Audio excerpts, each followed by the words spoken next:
네, 안녕하세요. 반갑습니다. 방금 소개받은 수석자연구대 김성수입니다. 네. 자, 반갑습니다. 또 울산에 일이 또 왔네요. 지금 자리 정리 중인 거죠? 네. 안 웃으시네. 네.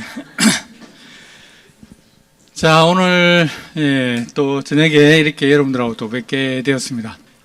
저는 개인적으로 강의를 하다가 한동안 쉬었는데요. 쉬었다가 처음 이렇게 하는 강의인 것 같습니다. 제가 조금 사고가 있어가지고 저 이제 철든 사람이에요. 저 이 나이에 이제 철이 들었어요. 그래서 제가 이거 인사가 잘 안 되거든요. 무릎 인사 이렇게 해야 될 정도인데, 그래서 좀 한 2달 정도 누워 있었더니 근육이 다 빠져가지고 이게 성대에도 근육이 있는 것 같아요. 아, 있나요? 그러니까 목소리에 힘이 안 생기더라고요. 그래서 목이 좀 빨리 쉬던데, 그래서 오늘 좀 톤을 좀 낮춰서 이야기를 좀 하려고 하니까 이해 부탁드리고, 그렇습니다. 자, 그래서 제가 이렇게 2달 동안 누워 있으면서 여러 가지 생각들이 많이 들었습니다. 첫 번째 든 생각은 그래도 살아서 감사하다는 거, 그리고 그 누구의 잘못도 아니었다, 뭐 이런 거. 하여튼 많은 것들이 용서가 되는 게 있었고요. 그리고 참 신기한 게 누워 있어 보면 이 사업의 가치를 더 잘 알게 된다는 생각이 좀 들었습니다. 왜냐하면 사실 아무것도 안 했는데 그래도 통장에 돈이 들어오니까. 그래서 이때까지 사실 나는 아메이의 비전을 제대로 알고 있었나 이런 생각이 들더라고요. 그래서 그러면서 진짜 비전이 생각이 났고, 내가 과연 다른 일을 하고 있었으면 어떻게 되었을까, 그 일은 이제 그런 생각들이 들더라고요. 그래서 어쩌면 내가 진짜 잘 알고 있었던 것들이 내가 진짜 제대로 몰랐구나라는 생각도 하게 됩니다. 그 전에 저도 아메리카 지금 현재 지금 20년이 되어 간단 말이에요. 지금 19년 일이 되는데, 그러면서도 그 시간을, 그렇게 오랜 시간을 지나왔으면서도 나는 아메의 가치를 제대로 알고 있었나? 이 사업의 가치를 제대로 알고 있었나? 이런 생각이 들었어요. 그래서 진짜 이게 제대로 안다는 거는 정말 어쩌면 착각일 수도 있겠다. 우리가 여러 가지 일을 하고 있잖아요. 지금 여기 이제 직장 퇴근하시고 이렇게 오신 분들 많으실 텐데, 직장에서 받는 수입, 그러면 내가 하고 있는 일에 대해서 과연 얼마나 나는 제대로 알고 있는가. 저도 이제 암행하기 전에는 은행원이었는데, 제가 은행일 때는, 모든 경제 전반 뭐 이런 것에 대해서 다 알고 있다고 생각했고 그랬는데, 막상 또 이렇게 시간이 지나서 다시 돌아보니, 그때 정말 나는 철부지였구나 하는 생각도 들고요. 그래서 이게 진짜 끊임없이 계속 공부는 해야 되겠고 아는 것이 필요하다는 생각이 들었습니다. 그래서 어떤 일을 당해보면 그 일의 가치에 대해서 좀 더 정확하게 알게 된다는 생각이 들어요.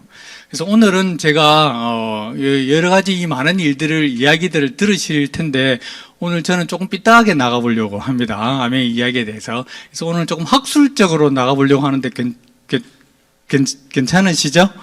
네. 저 혼자 이야기하고 떠들다 가는 거 아닌가 모르겠습니다만. 자, 그래서 이 아메이의 가치에 대해서, 우리가 아메이에 대한 비전 또는 아메이의 사업에 대해서 여러 가지 종류로 이야기를 하잖아요. 뭐 마트 바꿔 쓰는 거, 브랜드 체인지부터 해가지고 뭐 인쇄 수입도 이야기하고 정말 많은 이야기들을 하는데, 그러면서 이 사업은 다른 사업과는 다르다는 이야기, 파는 거 아니다라는 이야기도 하고 막 이야기를 정말 많이 하는데, 이 사업을 만드신 분이 한 이야기는 사실 아주 기본적인 거예요. 그래서 생필품을 전달하는 거는 맞죠, 우리가 아무리 파는 거 아니라고 이야기해도 어쨌거나 물건을 전달해서 그 사람이 제품을 쓰고 PB가 올라서 매출이 떠야 어쨌거나 우리한테 캐시백이 들어오는 건 맞다 이거예요, 그죠? 그래서 그걸 사실은 부정할 수는 없습니다. 거기에서 이건 아무리 우리가 파는 거 아니라고 이야기를 많이 해봐야 어차피 상대방 입장에서는 사는 거기 때문에. 그래서 사실 저는 거기에 대해서 사실 좀 자유롭긴 했거든요. 그냥 깨놓고 팔아도 된다고 이야기를 제가 많이 했습니다. 그렇지만 팔아서 되는 일은 아니라고 이야기를 했죠. 그런데 어쨌거나 이 사업을 만드신 분이 하신 이야기예요. 이 사업은 생필품을 팔아서 나와 있죠. 돈을 버는 일은 맞는데 단 뭐가 다르냐면 마케팅이 이때까지 존재하지 않았던 마케팅 방식을 쓴다는 거죠. 그게 우리가 캐시백을 받는 방식이에요. 그리고 그 방식을 통해서 또 다른 누군가가 추가적인 수입을 원했을 때 그 수입을 우리가 받을 수 있도록 도와줄 수 있다는 게 핵심이라는 거죠. 그래서 이 본질만 잘 안다면 사실 우리가 크게 뭐 왜곡되거나 망설일 부분은 없다는 생각을 저는 해보겠습니다. 하고 있다는 생각이 듭니다. 자, 그래서 제가 이렇게 이 사업에 있어서 어떤 일을 하지 못했는데도 매달 그 수입이 나왔던 진짜 그 수입의 본질은 뭐냐 하는 거죠. 그래서 오늘 조금 아까 학술적으로 들어간다고 했죠. 자, 제가 이제 투자를 이야기를 하면 투자에서 가장 첫 번째 원칙은 여러분 잘 아실 겁니다. 로우 리스크, 로우 리턴이고 하이 리스크, 하이 리턴입니다. 무슨 말인지 아시겠죠? 예. 위험을 내가 그러니까 큰 수익을 벌려면 내가 큰 위험을 감수해야 되는 거고, 좀 위험을 감수하는 걸 좀 나는 위험을 좀 회피하고 싶다 그러면 수익도 좀 적게 받을 수밖에 없다는 거죠. 그게 사실은 투자에 있어서 가장 첫 번째 원칙입니다.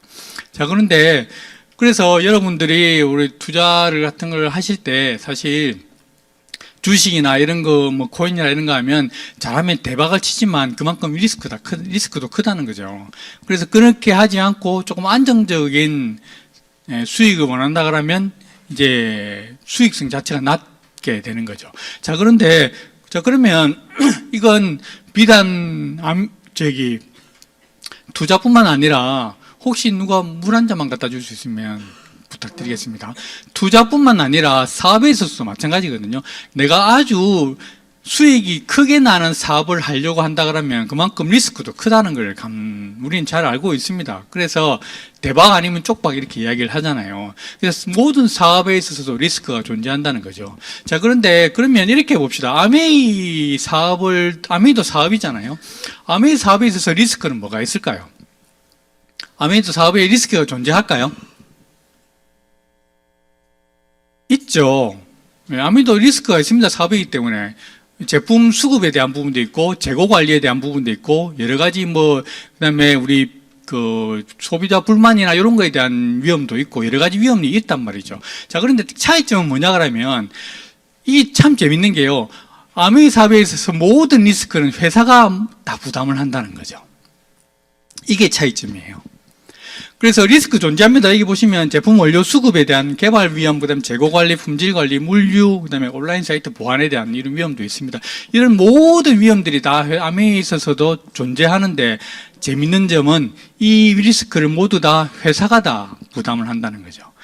그리고 이 리스크에 대한 수익성은 누가 다 가져가느냐? 기대 수익은 우리 같은 ABO가 다 가져간다는 거. 그래서 리스크의 부담 주체와 수익의 주체가 구분되어 있다는 게 아주 특이한 점이에요. 그래서 우리가 아메이는 리스크 없이 할 수 있다고 하는 이유가 우리에게는 리스크가 들어오진 않기 때문에 모든 리스크에 대한 부분들은 심지어 우리조차도 회사에 불만을 제기하잖아요. 그런 불만들을 다 회사가 부담하니까. 얼마 전에 제가 소비자분들한테 불만 제기를 받았는데 왜 단백질통이 비어서 오냐 이렇게 하더라고요. 이거 좀 누가 먹고 덜어내고 준 거 아니냐라고. 여러분 그 생각 혹시 해보신 적 있어요? 왜 단백질통을 딸 때마다 왜 이렇게 좀 텅 비어 있을까요? 심지어 무게도 재봤어요. 450g 맞는지. 여러분 그래서 저희가 이제 다이아몬드들 사이에서는 이제 이 일화가 유명한데, 그래서 다이아몬드들이 저희가 본사에 제기를 했어요. 이 제기를 왜 이왕 줄 거 꽉 채워서 주면 안 되는지. 그래서 이렇게 물었더니 그 단백질 제조하는 거기서 깜짝 놀라더래요. 왜냐하면 자기는 꽉 채워서 보낸대. 처음에 단백질 프로틴이 담길 때 꽉 채워서 봉해집니다. 그런데 이게 입자가 무한하게 얇잖아요. 그러니까 이게 시간이 지나면서 쌓여가지고 이게 축척이라는 거 뭐랍니까? 예, 다져진 거죠. 그래서 그만큼 공간이 빈 거래요. 처음에 담을 때는 꽉 채워서 담는데요. 이해되세요? 무슨 말인지 이제. 그래서 자기는 이해가 안 된다는 거죠. 왜 꽉 채워버렸는데 왜 비었다고 말하느냐는 거죠.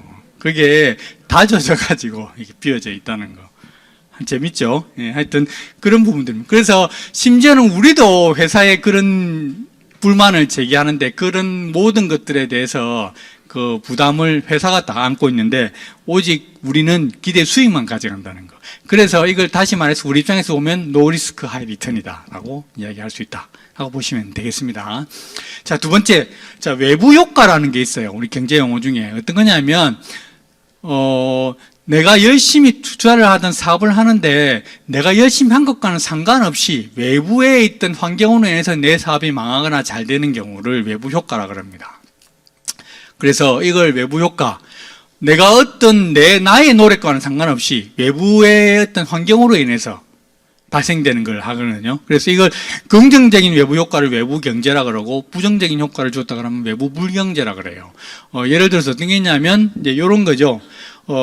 야구 경기가 있는 날, 그다음에 축구 경기가 있는 날 치킨이 아주 많이 팔리는 거. 이건 외부 경제에 들어가는 거죠. 네, 그런 거. 그 다음에 주 5일 근무제 되면서 관광 산업이 사실 많이 늘어났습니다. 이거 외부 경제고, 외부 불경제는 반대쪽입니다. 지금 보시면 저런 이제 종류들입니다. 우리 코로나, 사실 대표적인 게 코로나죠. 코로나로 인해서 사실 많은 상가들이 문을 닫았는데 그건 자기의 노력 여부와는 관계없이 문을 닫은 거잖아요. 그래서 이게 외부 불경제라 그럽니다. 그래서 우리 모든 사업은 이런 외부적인 요인에 따라서 내가 사업이 흥할 수도 있고 망할 수도 있다는 건데, 자, 그러면 아메이는 어떨까요? 자, 아메이는 보면 외부 불경제에 대한 부분, 부정적인 영향을 미치는 요인들이 없습니다. 사실 코로나도 사실 아메이 쪽에서 보면 아주 긍정적인 영향을 미친 요인들 중에 들어가요. 물론 우리 사업하는 사람들 입장에서는 사람을 못 만나니까 어려워진 부분도 있지만 회사 입장에서 보면은 사실 아주 좋은 효과를 미쳤다는 거죠. 왜? 코로나로 인해서 면역이나 이런 건강에 대한 관심이 아주 높아졌기 때문에. 그래서 그다음에 미세먼지, 그다음에 대기오염 이런 거, 그다음에 건강에 대한 관심도 증가하고 이러다 보니까 사실 모든 환경들이 아메이가 성장할 수밖에 없는 환경으로 작용을 했다는 거죠. 그래서 아메이는 지금 현재 매출 2조를 계속 목표를 잡고 뛰고 있다는 부분, 그것도 좀 감안해 보시면 좋겠습니다. 자, 그다음에 세 번째, 화폐 가치를 반영한다는 부분인데요. 자, 이 부분은 잘 따라오고 계시죠? 네. 혹시 저 어려운 말을 해서 제가 예전에 이 말 했다가 제가 저 홈미팅에서 이야기 잠깐 했는데 홈미팅에서 쫄더라고요. 그래서 혹시나 싶어서. 자, 화폐 가치를 반영한다. 이거는 뭐냐면 물가를 이야기하는 거죠.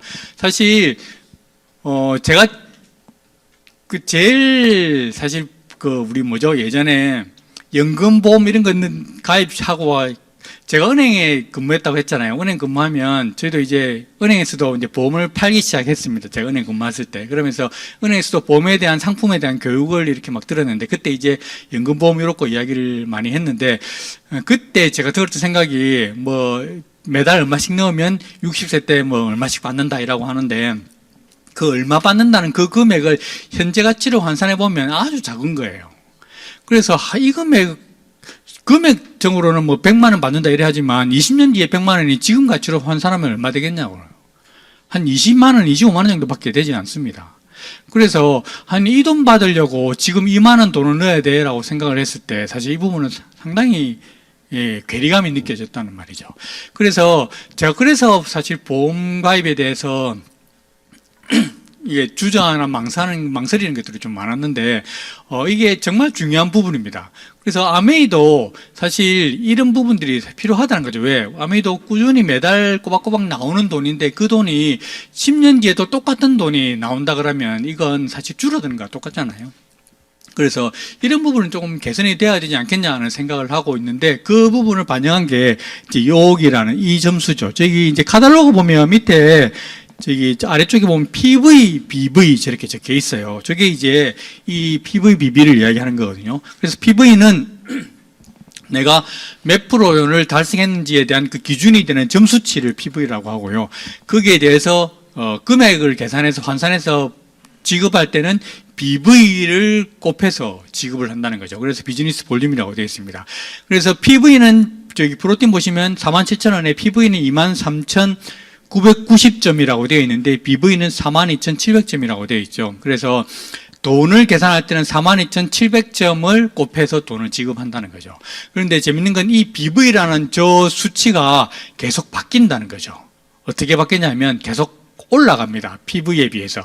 그래서 초기에는 PV와 BV가 1대1이었어요. 다시 말해서 PV가 23,990점이면 BV도 23,990점이었다는 이야기죠. 그래서 돈을 곱해줄 때 23,990점만 곱했다는 이야기인데 그게 이제 지금은 1대 1.78까지 올라왔습니다. 이게 시간이 지나면 지날수록 계속 올라가요. 물가가 올라가니까. 그래서 예를 들어서 91년도에 아메이 SP라는 그룹 전체 수입이 210만 원이었으면 지금 똑같은 점수를 했을 때 SP 전체 수입이 373만 원까지 올라간다는 거죠. 그래서 이건 똑같은 점수치를 달성했음에도 불구하고 금액이 다른 이유는 그만큼 물가가 반영이 되었기 때문이다라고 보시면 되겠어요. 이건 계속 앞으로 올라갈 거예요. 그래서 아메이에서 계속 성장하지 않고 똑같은 매출을 올려서 똑같은 수입을 받는다 하더라도 이 매출은 이 수입은 시간이 지나면 조금씩 올라간다는 거. 물가에 따라서 반영되어 있다라는 거 기억을 하시면 좋겠습니다. 자, 그리고 네 번째, 이건 진짜 중요한 부분인데요. 상속이 됩니다. 아메이에서 나오는 수입이. 제가 이제 뭐 세법도 공부하고 이렇게 했는데, 실질적으로 우리가 상속이 된다는 이야기는 자산의 가치로 인정을 받는다는 거예요. 왜 우리가 그렇게 자산 모으고, 뭐, 건물, 뭐, 재산 이렇게 모아서 자식들한테 주냐면, 그게 자식한테 주었을 때 상속이 되어서 자식도 그걸 혜택을 누릴 수 있기 때문이잖아요. 그래서 우리가 그렇게 막 재산을 모으고 자산을 모으는데 아메이에서 나오는 이 수입 자체, 다시 말해서 아메이에서 내가 만든 이 네트워크가 자산이 된다는 거죠. 근데 재밌는 건요, 우리나라 세법에 있어서는 이 네트워크를 자산으로 인정을 하지 않아요. 그래서 제가 은행 가서 대출을 한다 그러면 저는 무직이 되는 거죠. 자산은 아무것도 없는 사람이 되는 겁니다. 그래서 이렇게 됐을 때 어떤 일이 생기냐 그러면 우리가 재산을 상속하면 세금이 붙습니다. 어떤 세금이 붙죠? 상속세가 붙죠. 우리 여러분 상속세 얼마나 정도 내는지 아세요? 여러분 10억짜리 건물을 자식한테 상속하면 상속세 얼마 낼까요? 예, 한 4억 정도 냅니다. 그걸 분납해서 내야 돼요. 예. 그래서 상속 주기 싫다고 살아있을 때 주면 최고 7억까지도 낼 수 있어요. 증여를 하면. 그래서 상속세라는 게 있는데, 아까 얘기했죠? 제가 아메에서 나오는 아메 수입이 나오는 이 네트워크는 자산으로 인정이 되지 않기 때문에 상속세가 없습니다. 그래서 매달 1,000만 원 정도 나오는 이 수입을 내가 죽으면 자녀가 상속을 하는데 이 상속할 때 있어서 그 어떠한 세금도 내지 않고 상속이 된다는 거. 이게 정말 중요한 부분입니다. 왜냐하면 우리가 여러분 투자할 때 가장 고려해야 될 항목이 두 가지가 있는데 이 두 가지를 전부 다 고려하는 사람들이 잘 없어요. 왜냐하면 잘 모르기 때문에. 자, 투자할 때 여러분 돈을 투자했다라면 가장 먼저 보는 게 뭐죠? 투자했을 때 수익 봐야 되잖아. 얼마나 되는지. 수익성이 높으면 투자할 때 좋다고 생각하잖아요. 근데 또 하나 봐야 될 두 번째 중요한 항목이 있는데 그게 뭐냐면 세금이에요. 세금에 대해서는 아무 생각이 없어요, 우리가. 왜? 항상 떼고 받았기 때문에. 우리 직장인들은 다 세금 떼고 받잖아요. 그래서 원천징수하고 받잖아요. 근데 사업하시는 분들은 잘 아실 겁니다. 이게 자영업하시는 분들은. 사업하시는 분들은 원천징수가 되지 않습니다. 어떻게 하냐면 내가 뒤에 신고를 하죠. 그래서 세금을 얼마 내는지가 알기 때문에 이 피 같은 돈을 내기가 정말 아까운 거예요. 그래서 어떻게 하든 줄이려고 하는데 직장 다니시는 분들은 떼고 받으니까 감각이 잘 없는 거죠. 그래서 잘 몰라요. 얼마 떼는지. 여러분, 적금 넣고 만기돼서 적금 찾으면 이자 붙죠. 그 세금 얼마 내는지 아세요? 15.4%대입니다. 그죠?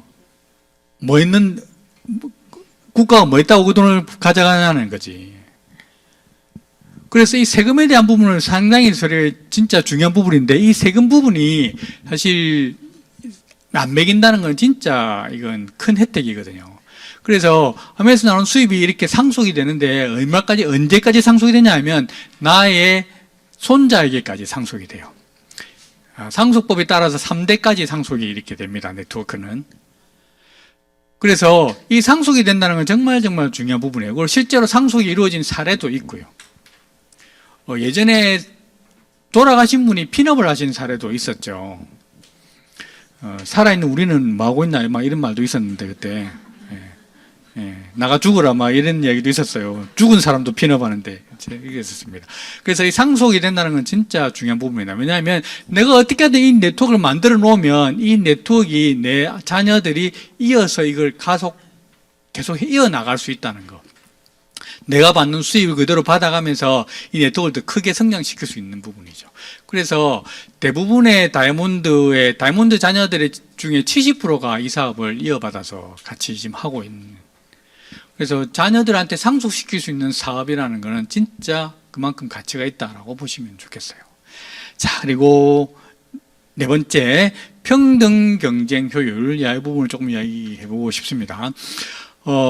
흥미로운 실험을 대학교에서 했어요. 어떤 거냐면, 대학교에서 한 교수님이 대학교 수강생들을 한 70명을 모아놓고, 이번에는 학점을 너희들이 받은 전체 학점을 다 더해서 평균을 매겨서 학점을 주겠다, 이렇게 했어요. A 받은 사람도 있고, C 받은 사람도 있고, F 받은 사람도 있을 거잖아요. 그 전체를 평균을 해서 평균 학점을 주겠다라고 했어요. 그래서 이 학기가 끝이 났습니다. 전체 평균 학점이 얼마나 나왔을까요? F가 나왔어요. 이게 의미하는 바가 뭐냐면, 결국 내가 열심히 했을 때 그 보상이 주어지지 않으면 동기가 사라진다는 거죠. 왜? 열심히 할 이유가 없잖아요. 어차피 평균인데. 그래서 이건 정말 중요한 부분인데, 자본주의 사회에서는 반드시 경쟁은 필요하다는 거죠. 뭔지 아시겠죠? 그래서 아메이도 이런 특성, 자본주의가 갖고 있는 이 경쟁의 특성을 이용해서 열심히 일한 사람이 수입을 더 많이 가져갈 수 있는 구조를 만들었습니다. 아마 들어보셨을 겁니다. 요게 요런 112 구조에서 수입을 누가 제일 많이 가져가느냐? 여기 가운데 있는 이 사람이 제일 많이 가져가죠. 예, 왜냐하면 두 사람에게 제품에 대한 이야기와 사업에 대한 이야기를 광고를 했기 때문에, 심지어. 그래서 요 두 번째에 있는 이 사람이 수입을 제일 많이 가져간다. 그래서 우리가 아메이는 노력순이다라고 이야기를 하죠. 제가 이야기를 정말 많이 하고 다녔어요. 노력순이라는 이야기. 근데 충격적인 사실을 하나 제가 알게 됐는데, 의외로 사람들이 노력순을 별로 좋아하지 않는다는 걸 알게 됐어요. 선착순을 좋아하더라고. 예. 그래서 직장에서 잘 나오지를 못합니다. 왜냐하면 어떻게 하든 대충 시간을 때우면 한 달을 보내면 월급이라는 게 나오거든요. 내가 열심히 하든 열심히 하지 않든 어쨌거나 월급은 나온다는 거예요. 그래서 한 달을 그냥 어떻게 하든 이렇게 저렇게 해서 보내기만 하면 월급이 나온다는 거. 그래서 직장을 벗어나지 못한다는 거죠. 오히려 내가 열심히 했는데 돈이 이거밖에 안 되는 하는 사람들은 직장에서 나옵니다. 진짜 나와요. 그러면서 자기 사업을 하세요. 그런데 직장에서 진짜 나오지 못하는 사람들은 보면 노력순을 별로 좋아하지 않는다는 거. 제가 은행 다녔다고 했잖아요. 제가 은행원이잖아요. 제가 은행원들한테, 제 동료들한테 정말 이 사업을 많이 이야기를 했지 않겠습니까? 정말 많이 했어요. 과연 몇 명이나 저랑 같이 사업을 했을까요? 한 명도 안 했습니다. 한 명도 안 했어요. 왜? 은행원 연봉이 좋거든요. 그 연봉을 포기하는 게 사실 쉽지 않단 말이에요. 은행은 정말 은행 대표적으로 공무원 사회처럼 이게 굳어있는 조직화된 굳어있는 조직이 은행 조직입니다. 그러다 보니까 그 위에서 내려오는 그 있죠. 정말 밑에서 대리급, 차장급, 계장급 일 정말 많이 하는데 수입은 위를 절대 넘어설 수가 없죠. 그래서 그 지점장님급, 차장님 이런 분들은 사실 물론 책임자로서 해야 될 일이 있지만 업무 양으로 보면 사실 훨씬 양은 작을 수밖에 없거든요. 그럼에도 불구하고 연봉은 정말 1억을 넘어가는 분들이 많기 때문에 그걸 다시 버리기가 쉽지 않다는 거죠. 그래서 이 노력순 진짜 중요한데 이 노력순을 원하는 사람은 정말 이 사업을 관심을 가질 거라고 생각합니다. 자, 그러면 이 경쟁이 정말 필요하다고 했는데 경쟁이 이렇게 필요한데도 불구하고 우리가 경쟁 사회를 그렇게 혐오하는 이유는 무엇이냐면 이 경쟁이 심화되었을 때 그 부작용이 있기 때문이죠. 이 사람 문제 아시죠? 런닝맨에서 이광수는 배신의 아이콘이라고 불리고 있습니다. 그래서 자기 팀 열심히 하는 것보다 남 팀 못하게 방해하려고 하는데 사실 혈안에 되어 있는 거죠. 이게 사실 경쟁의 가장 대표적인 부작용이라고 해요. 왜냐하면 내가 나눠 먹는 파이가 한정적인데 내가 열심히 하는 만큼 다른 사람도 열심히 하면 결국은 내가 가져갈 수 있는 파이가 줄어들잖아요. 그래서 내가 열심히 하기 위해서 노력하는 것보다 남이 잘 안 되게 방해하는 데 노력하는 게 훨씬 더 효과가 좋더라는 거죠. 조금만 노력해도 남을 방해하는 데는 쉬우니까. 그래서 경쟁이 너무 심화되니까 내가 잘하려고 열심히 노력하는 것보다 남이 잘 안 되려고 조금 이게 회방 놓는 게 훨씬 더 효과가 좋고 빠르더라는 거죠. 그래서 경쟁이 너무 심화되면 전체적인 성과가 줄어들 수밖에 없다라는 게 연구 결과예요. 그래서 중간에 그 지점, 경쟁은 필요한데 이 경쟁이 너무 과열되지 않게 하는 그 중간 지점이 어디냐, 그걸 아메이가 이 수익 구조로 정말 잘 표현해 놨습니다. 그래서 아메이 수익 구조는 1차, 2차, 3차로 나누어져 있죠. 1차는 열심히 내가 경쟁해서 노력한 만큼 받아가는 수입이라고 보시면 되겠어요. 그래서 열심히 하면 1000만 점에서 21%, 200만 원 정도의 수입을 가져가죠. 자, 그런데 더 중요한 거는 뭐냐 그러면 이렇게 팀으로 나랑 같이 제품을 쓰는 이 사람들도 1차 보너스의 끝인 1000만 점, 그래서 200만 원을 받아갈 수 있게 내가 열심히 한 팀으로 도와주고 가르치고 이끌었더니, 그래서 그 사람이 200만 원을 받게 되었더니 나한테 오는 보너스가 2차 보너스가 있더라는 거죠. 이게 정말 중요한 거예요. 누군가가 나와 같이 제품을 쓰는, 나와 같이 사업을 하는 누군가가 200만 원 정도의 캐시백을 받아가기 위해서 받아갈 수 있도록 내가 열심히 도와주고 했더니 나한테 이런 사람이 한 사람 나올 때마다 110만 원 정도의 캐시백이 나오더라는 거죠. 이게 2차 보너스고, 이게 누군가를 리드한다는 리더십 보너스이기도 하고요. 누군가 팀으로 같이 함께 했을 때, 협력을 했을 때 나오는 보너스라는 거죠. 이게 진짜 중요합니다. 또 한 사람을 더 만들면 110만 원이 또 나오고요. 한 사람 더 만들면 110만 원이 또 나와요. 그래서 내가 열심히 해서 받을 수 있는 1차 보너스 한 개는 200만 원이 끝이었는데 누군가를 계속 도왔더니 이 110만 원이 계속 나올 수 있더라는 거죠. 그래서 1차 보너스가 과연 크냐, 숫자는 21%, 6% 됐는데 과연 2차 보너스가 크냐는 거죠. 1차 보너스는 내가 혼자 아무리 열심히 해도 21%가 끝이고 200만 원이 끝이라고 보면 돼요. 그런데 이 200만 원 받아가는 사람을 많이 만들었더니 이 110만 원이 계속 나온다는 거죠. 50명을 도우면 110만 원이 50개가 나온다는 거죠. 실질적으로 50레그를 만드신 분도 있으니까. 그래서 이 2차 보너스가 정말 이 사업에서 중요한 부분이다. 3차 보너스는 뭐냐 그러면 이 사람도 1차 보너스 받으면 2차 보너스 받아야 될 거 아니에요. 그래서 누군가를 200만 원 벌게 도와주었을 때 이 사람도 2차 보너스 110만 원을 받는데 내가 이 사람이 2차 보너스를 받을 수 있게 도와주었을 때 나오는 보너스가 3차 보너스잖아요. 그래서 정리하면 배우고 가르치고 가르칠 수 있도록 가르친다. 그래서 진짜 아메 보너스의 핵심은 뭐냐면 2차 보너스와 3차 보너스가 진짜 핵심이다 라는 겁니다.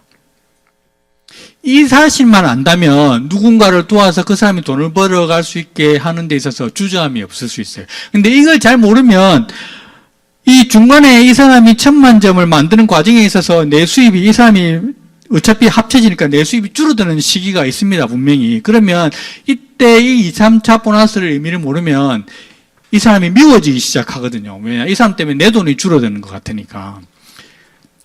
그래서 미워하게 되고 하다 보면 결국 배신의 아이콘으로 갈 수 있게 되는 거죠. 그런데 이 2차, 3차 보너스를 정확하게만 이해한다면 이 사람이 200만 원 받을 수 있게 하는 데 있어서 진짜 성심을 다해서 어쩌면 이 사람이 부모님보다도 더 내가 이 사람의 성공을 갈망할 수 있다는 거죠. 이게 이 사업에 있어서 가장 핵심입니다. 얼마나 효율적으로 이 시간에 또 전화가 오네요. 얼마나 효율적으로 이 사업의 네트워크를 확장할 수 있는가. 그래서 이 아메가 네트워크를 정말 치밀하게 만들어놨어요. 수익 구조를. 나 혼자만 열심히 팔아서 하는 거 할 수 있죠. 1차 보너스 할 수 있습니다. 바쁠 거예요. 열심히 노력한 만큼 돈 나오니까 열심히 많이 돌아다니면 돈 많이 나오겠죠. 그래서 아메이 팔아도 되냐? 되죠. 이거 됩니다, 이거. 근데 언제까지 이렇게 할 거냐는 거예요. 그래서 아메이 힘들어서 못하겠다. 예, 접는 거죠. 근데 시작할 때 이걸 안다면요. 이걸 안다면 이야기가 달라지는 거예요. 이걸 왜 하는데요?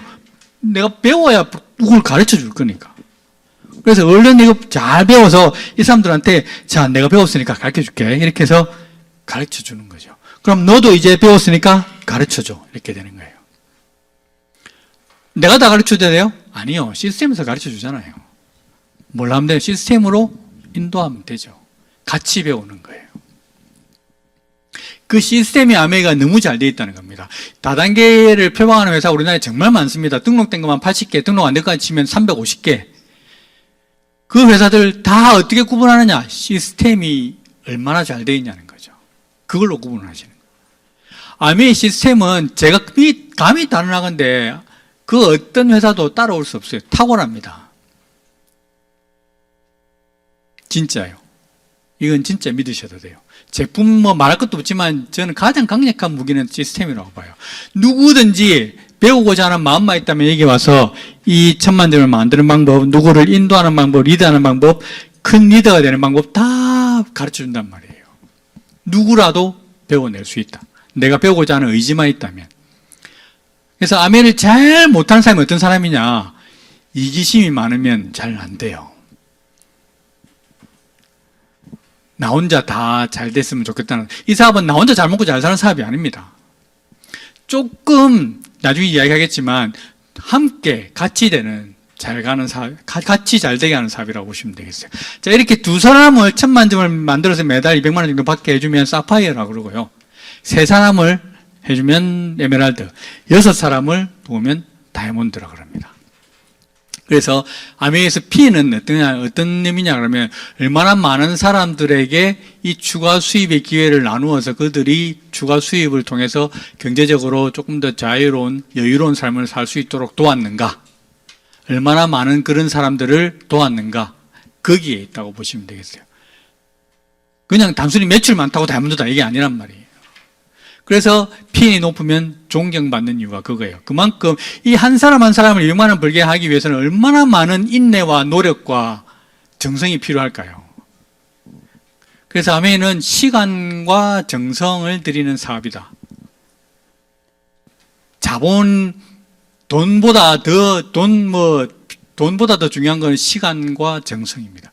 얼마나 많은 사람들에게 이 사람들을 정성 들여서 이 사람을 이렇게 만드느냐의 차이라는 거죠. 그러기 위해서는 정말 뼈를 깎는 인내가 필요할 수도 있고요. 그렇습니다. 그래서 거기에 대한 보상이 주어진다고 보시면 되겠어요. 자, 아까 얘기했죠. 기회. 현대사회에 있어서 우리 자본주의는 사실 지금 많은 회사에, 우리가 요구하는 회사의 이미지는 지금 사실 많이 바뀌어가고 있는데, 조금 옛날로 돌아가 보면 이 두 분 누군지 아시겠습니까? 기억하시겠죠? 예. 사실 우리나라의 그 대기업 창립자 두 분이시죠. 그런데, 이런 생각합니다. 이분들이 살아계셔서 한참 지금 현재 회사를 일으켜서 이제 수출하고 이렇게 회사를 성장시킬 때 이 사람들은 과연 어떤 생각으로 하루하루를 살아갔을까를 생각해 보면 저는 단순히 우리 가족 잘 먹고 잘 살려고는 아니었을 것 같아요. 적어도 그래도 그렇게 맨 땅에 헤딩하면서 그렇게 좋은 세상을 뛰어다닌 이유는 대한민국이라는 이 국가를 그래도 좀 잘 사는 나라로 만들고 싶다는 그 원대한 꿈이 있었을 거라고 봅니다. 물론 그 원대한 꿈이 지금은 이제 3세대로 4세대로 흘러와서는 지금 그 꿈은 많이 희석되었습니다. 많이 변질되었죠. 그렇지만 이 두 분이 처음에 회사를 만들어서 사업을 했을 때 꿈은 대한민국 잘 사는 나라, 우리나라 진짜 잘 사는 나라, 부자 나라, 이게 꿈이었을 거라고요. 이 꿈을 지켜지지 않았다는 게 사실은 안타까운 부분이긴 하죠. 근데 사실 그럴 수밖에 없습니다. 이 영화를 제가 참 좋아하는데요. 이 영화 지금 얼마 전에 제가 한번 봤는데 아직도 다 이해를 못했습니다. 빅숏 영화. 영화가 이제 아시는 분은 아실 텐데 이게 우리 2008년도에 서브프라임 모기존이라고 이제 금융위기가 있었죠. 그때 저는 이제 금융업에 종사했기 때문에 그때 상황을 참 잘 아는데 사실 우리는 잘 피부로 느끼지는 못했어요. 왜냐하면 저 바다가 너무 먼 나라에 있던 이야기였고 물론 우리나라도 영향을 미치긴 했습니다만 우리는 사실 그 전에 IMF라는 너무 큰 위기를 한번 겪었기 때문에 이게 사실 좀 면역이 되었었긴 했죠. 그렇지만 사실 이 위기는 미국에서는 아주 심각한 거였어요. 리먼 브라더스라는 회사가 문을 닫았는데 우리나라로 치면 신한은행이 파산한 거예요. 우리나라로 치면 신한은행이 파산하고 삼성생명이 파산 직전까지 갔다가 구제금융 받아서 살아난 정도의 위기였습니다. 그래서 이때 사실 파장은 어마어마했어요. 여기에 있는 모든 요 사진이요. 파산 직전에 마지막 회의를 하는 그 모습을 사진을 찍은 겁니다. 이때 이 사람들에게 다 해고 통보가 내려진 거죠. 그래서 다 자기 짐을 가지고 15분 내에 밖으로 나가라는 통보를 했었던 그때 사진입니다. 그래서 이 위기는 정말 어마무시했어요. 우리나라로 치면 진짜 큰 은행이 문을 닫을 정도였는데, 그래서 이때 어떤 일이 생겼냐 그러면, 왜 이런 일이 생겼냐 그러면, 대주주에 배당을 많이 해주기 위해서 수익을 증가시켜야 되니까, 주식 가치를 올려야 되니까, 오로지 주식 가치를, 자기 회사의 주식 가치를 증대시키기 위한 기업 활동만 했던 거죠. 그러다 보니까 결국 이게 문제가 터져서 회사가 문을 닫게 되었고, 결론적으로 자본주의 자체가 사실은 무너지는 결과를 초래했다고 합니다. 그래서 이때 정말 많은 이야기들이 있었습니다. 자본주의가 몰락했다. 이런 이야기도 정말 많이 했었고, 그러면서 그와 동시에 새로운 자본주의를 다시 만들어내자라는 움직임도 나왔었어요. 그 움직임을 주도한 사람이 여기 있는 이 사람입니다. 자기가 갖고 있는 자산의 99%를 환원하겠다고 선언하고 자본주의는 이제 바뀌어야 된다라고 이야기를 한 거죠. 그러면서 주창한 자본주의가 많은 사람들이 함께 혜택을 볼 수 있는 자본주의로 가야 한다라고 이야기를 했어요. 그게 이제 착한 자본주의, 박애 자본주의, 고객 자본주의, 복지 자본주의 막 이런 말로 있었습니다. 그래서 이게 언제냐면 2008년도예요. 2008년도 후반 이때 일어났는데, 자, 그런데 그때 나왔던 책들입니다. 이 책이 아직 제가 많이 있는데 책을 몇 개를 안 올렸는데요. 근데 이 책, 여기 있는 이 더불어 사는 자본주의, 이 책도 사실 그 이야기를 하고 있거든요. 많은 사람들이 함께 혜택을 볼 수 있는, 다 같이 더불어 사는 자본주의를 외치는 이 책이 재밌는 건, 이 책은, 이런 책들은 2008년도에 나왔는데 이 책이 언제 나왔냐 그러면 1970년도에 나왔어요. 1970년대부터 이 더불어 사는 자본주의를 외친 누군가가 있었단 말이죠. 이게 누구냐 그러면 아메이를 만드신 리치 디보스라는 사람입니다. 그래서 아메이의 창업 이념에는 항상 이 더불어 산다라는 의미가 들어있어요. 2008년도에 이르러서야 모든 세계가 주창했던 이 자본주의를 오직 한 사람만 1970년대부터 이야기를 해왔었다는 거죠. 그래서 이 더불어 사는 자본주의, 이 리치 디보스의 생각이 정말 위대하다는 거죠. 왜냐하면 아담 스미스라는 사람입니다. 자본주의의 아버지라고 합니다. 여러분 잘 아시는 책이 있습니다. 혹시 아세요? 국부론 들어보셨죠? 예. 국부론 저는 읽어보긴 했습니다만 국부에 대해서 이야기를 하고 있는 거예요. 그래서 자본주의에 대해서 이야기합니다. 국부는 국가의 부를 이야기하는 거예요. 그 책에서 이렇게 나와 있어요. 국가의 부는 모든 국민이 해마다 소비하는 생필품의 양으로 결정된다라고 되어 있어요. 이 책에 나와 있어요. 다시 말해서 생필품 소비가 많은 국가가 부자다, 부유한 국가다라고 하고 있는 거죠.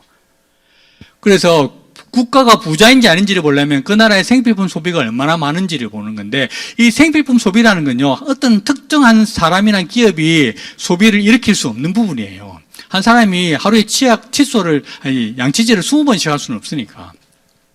다시 말해서 생필품 소비가 많아지려면 모든 국민이 다 많이 써야 된다는 거죠. 다시 말해서 모든 국민이 소비를 많이 해야 된다는 거예요. 그래서 소비가 많은 국가가 부자 국가다라고 하는 거죠. 그래서 이 소비를 일으키기 위해서 일반 국민들의 소비를 일으키기 위해서 할 수 있는 방법은 돈이 있어야 될 거 아닙니까? 그 사람들이. 그래서 돈을 줘야 되는데 돈을 어떻게 줄 거냐는 거지. 방법은 두 가지예요. 여러분 민생 쿠폰 받으셨죠? 예, 그렇게 주는 방법이 있어요. 또 받고 싶죠? 또 줬으면 좋겠는데. 예, 그렇게 주는 방법이 있습니다. 효과는 큽니다만 일시적입니다. 사라지는 거죠. 두 번째 방법은요. 그들 스스로 수입을 창출해서 일을 해서 돈을 벌어서 그 번 돈으로 소비를 하게 하자는 게 두 번째 방식이에요. 이게 생산적인 복지인데, 자, 그렇게 하려면 무슨 문제가 있냐면 국가가 그걸 하는 것만으로는 부족합니다. 항상 따라와야 되는 주체가 있어요. 그게 뭐냐면 요거죠. 왜? 고용이 되어야 되니까. 일을 하려면 고용이 되어야 되잖아요. 그래서 고용을 하는 주체가 필요하다는 거죠. 우리 경제의 3대 주체, 정부, 기업, 가계 중에 기업이 동참을 해야 됩니다. 이 활동에. 이 생산적인 복지를 위해서는 정부가 아무리 외쳐도 기업이 동참하지 않으면 이 생산적인 복지가 이루어지질 않아요. 그런데 과연 어떤 기업이 이 생산적인 복지에 동참을 하겠냐는 거죠. 그 동참을 아메이가 1970년대부터 해왔다는 겁니다. 이게 진짜 중요한 부분이에요. 제가 처음에는 의아했어요. Helping people live better lives. 왜 사람을 도와주는데 그러면 재단법인, 비영리법인을 하면 되잖아요. 이런 그런 거 많은데 뭐 우리 컴패션도 있고 많잖아요. 그런 거 하면 되는데 왜 영리법인이냐. 이 생산적인 복지를 하려면 영리법인이 되지 않고는 생산적인 복지를 할 수가 없습니다. 비영리법인으로는 이걸 못한다고요. 그래서 아메이가 영리법인이면서 이 생산적인 복지에 들어가는 거죠. 그래서 모토가 뭐냐? 나와 있죠. 자선하는 게 아니라 자선으로는 진정한 도움이 되지 않는다는 거죠. 그들 스스로 일어설 수 있도록 하는 데에 모든 노력을 집중하는 것이 진정한 복지다. 이게 아메이가 갖고 있는 모토예요. 그래서 내가 쓰고 있는 치약, 내가 쓰고 있는 샴푸, 내가 전달하는 샴푸, 치약, 뭐 칫솔, 뭐 비누 이런 것들이 단순히 그냥 소비로 끝나는 게 아니라 결론적으로 이렇게 소비를 하는 사람들이 많아지면 많아질수록 우리 가정도 좋아지고 우리 사회도 조금 더 건강해지고 나아가 우리 국가가 부자가 되는 그 초석이 되는 점 하나가 내가 쓰는 생필품 하나고 내가 전달하는 생필품 하나다. 그래서 저는 그런 자부심으로 이야기를 전달했으면 좋겠다는 생각을 합니다. 아메를 이야기할 때 단순히 나 좋자고 이야기하는 게 아니고 나도 좋고 너도 잘 되고 이런 사람들이 많아지면 결국 사회도 좋아질 거야. 우리 사회도. 그리고 나아가서는 우리 국가도 결국 부자가 될 거라는 거죠. 저는 그런 목적으로 아메를 조금 생각을 하셨으면 좋겠어요. 그러면 진짜 태산 같은 자부심을 가지고 전달할 수 있지 않겠나 생각을 합니다. 자, 아메이의 창업 이념입니다. 자유, 가족, 희망, 보상. 다른 기업 이념과는 조금 틀리죠. 그래서 이 자유, 가족, 희망, 보상 이건 진짜 우리가 흔히 접하는 단어고 쉽게 이야기할 수 있는 말인데 이걸 창업 이념으로 못을 박는 거는 아무나 할 수 있는 부분은 아니에요. 진짜요. 가족 같은 회사는 모르겠지만 진짜 가족 같은 회사는 이거 아무나 붙일 수 있는 게 아닙니다. 이건 아까 얘기했죠. 아메이가 지금 3대째 대를 이어 내려가려고 가고 있는 중입니다. 그러면서도 이 창업 이념을 계속 유지하고 있고 처음에 창립자가 얘기했던 그 창업 이념을 지금도 계속 유지하고 있다는 건 아주 어마어마하고 대단한 거예요.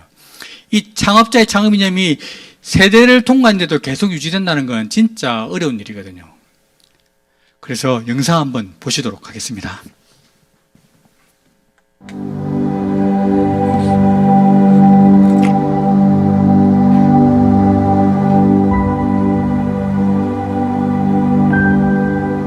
These ideas, the founders' fundamentals and the values, were put in place when Dad and Jay were talking about their beliefs and what was on their mind when the business was started. And I think they stand the test of time because they give you a perspective that allows you to take input from other sources and make sense of it. The Founders' Fundamentals and Values are really the timeless truths, the foundation of what we believe. as a company and what Rich and Jay believed in. Independence was important to them. Hope for the future was important to them. And of course, providing for their family was always important to them. And Dad and Rich grabbed that and they started building the Amway business on that. When Rich and I started Amway in our basements of our homes, we had a dream. We dreamed that everyone should have the opportunity to be in business for themselves. The fundamentals and the values are things that societies have been built around for centuries. As you think about hope and you think about family and you think about freedom and you think about reward, those are how Rich and Jay thought about the business and their truest and most deepest beliefs. They were so clear in what they believed in and what they believed in for others. The goal of Amway is and has always been to see how many people we could reach and how many people we could help. I think everything is at risk if you don't have principles to stand on. The founders' fundamentals and the values exist because we wanted to carry on the legacy of Dad and Rich. If you look at the founders' fundamentals of freedom, family, hope, and reward, they are the basis of everything, and that's why they're timeless, because you can't just rip out and replace the keystone, right? These pillars are holding up the entire edifice.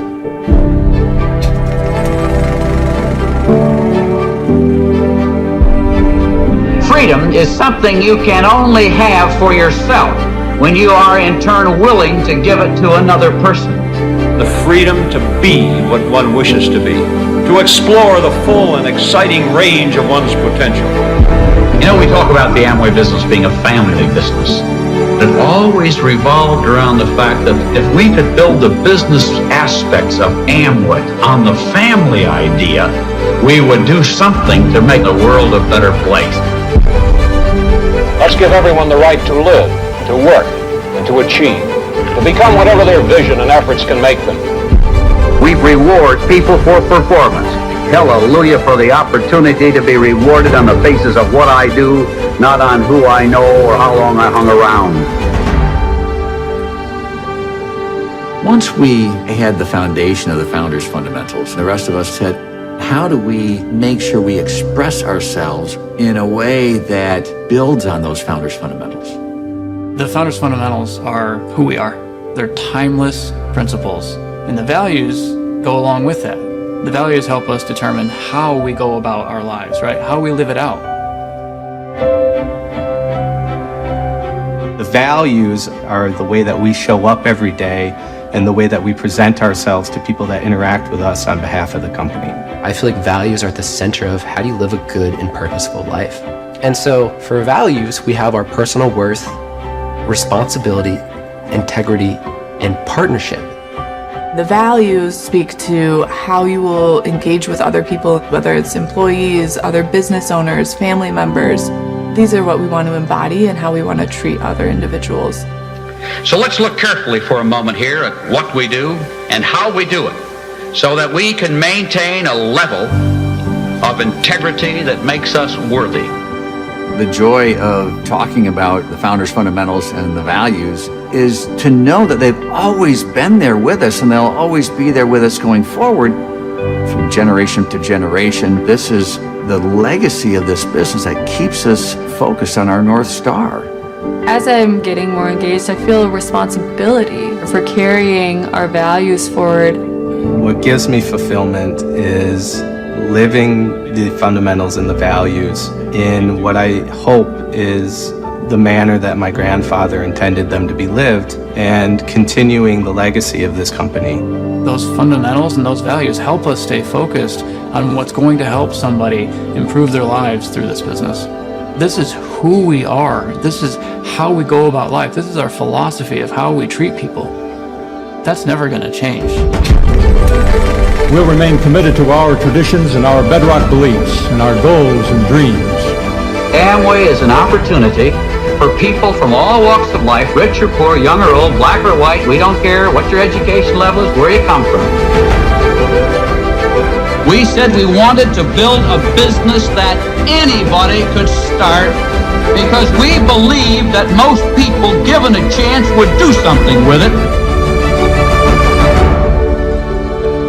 Let's give everyone this shining golden opportunity. 이런 영상을 보면 뭔가 느낌이 좀 달라요. 이제까지 그렇게 소비자하고 막 이렇게 씨르면서 했었던 그게 이렇게 큰 거였는데 이런 생각을 하게 되거든요. 그래서 좀 이런 큰 생각을 조금 가지면 우리가 좀 지금 이제 일상 우리 사업에서 현장에서 겪는 어떤 어려움이나 이런 것들을 조금 더 극복하는 데 좀 도움이 될 수 있지 않을까 생각을 합니다. 자, 아메이가 추구하는 사회는 그렇습니다. 아까 말씀드린 대로 스스로 자립하고자 하는 사람들에게 기회를 주는 것이라 했는데, 그게 끝나면 그 다음 단계는요, 스스로 일어설 수 없는 사람들이 있어요. 그 사람들에게 손을 내밀자는 거거든요. 그래서 스스로 일어설 수 없는 사람들에게 도움을 주어서 그들도 같이 함께 잘 살 수 있는 사회를 만드는 게 사실 아메이가 꿈꾸는 사회, 그리고 우리가 같이 꿈꿔야 되는 사회이지 않을까 생각을 합니다. 자, A70이 다가오고 있습니다. 이제 다이아몬드 이상 리더가 되면 A70주년이죠. 아메이가 벌써 70주년이 이제 되고 있습니다. 그만큼 오래되었는데, 이번에 2029년도 이제 런던에서 아메이 70주년 전 세계 다이아몬드 이상 리더들이 모여서 아메이 70주년을 축하하는 행사가 있습니다. 맘 같아서는 여기 계신 분들 모두 다 같이 함께 하면 좋겠지만, 그래도 자격을 갖춘 자만 초대받는 자리라 원하신다면 꼭 다이아몬드 도전하셔서 A70에 같이 오셨으면 좋겠습니다. 마지막 영상 보고 마치도록 할게요.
아메이는 함께 가는 행동이 이 사업을 만든다 생각합니다. 다 같이 함께 아름다운 동행에 동참하셨으면 좋겠습니다. 마치겠습니다.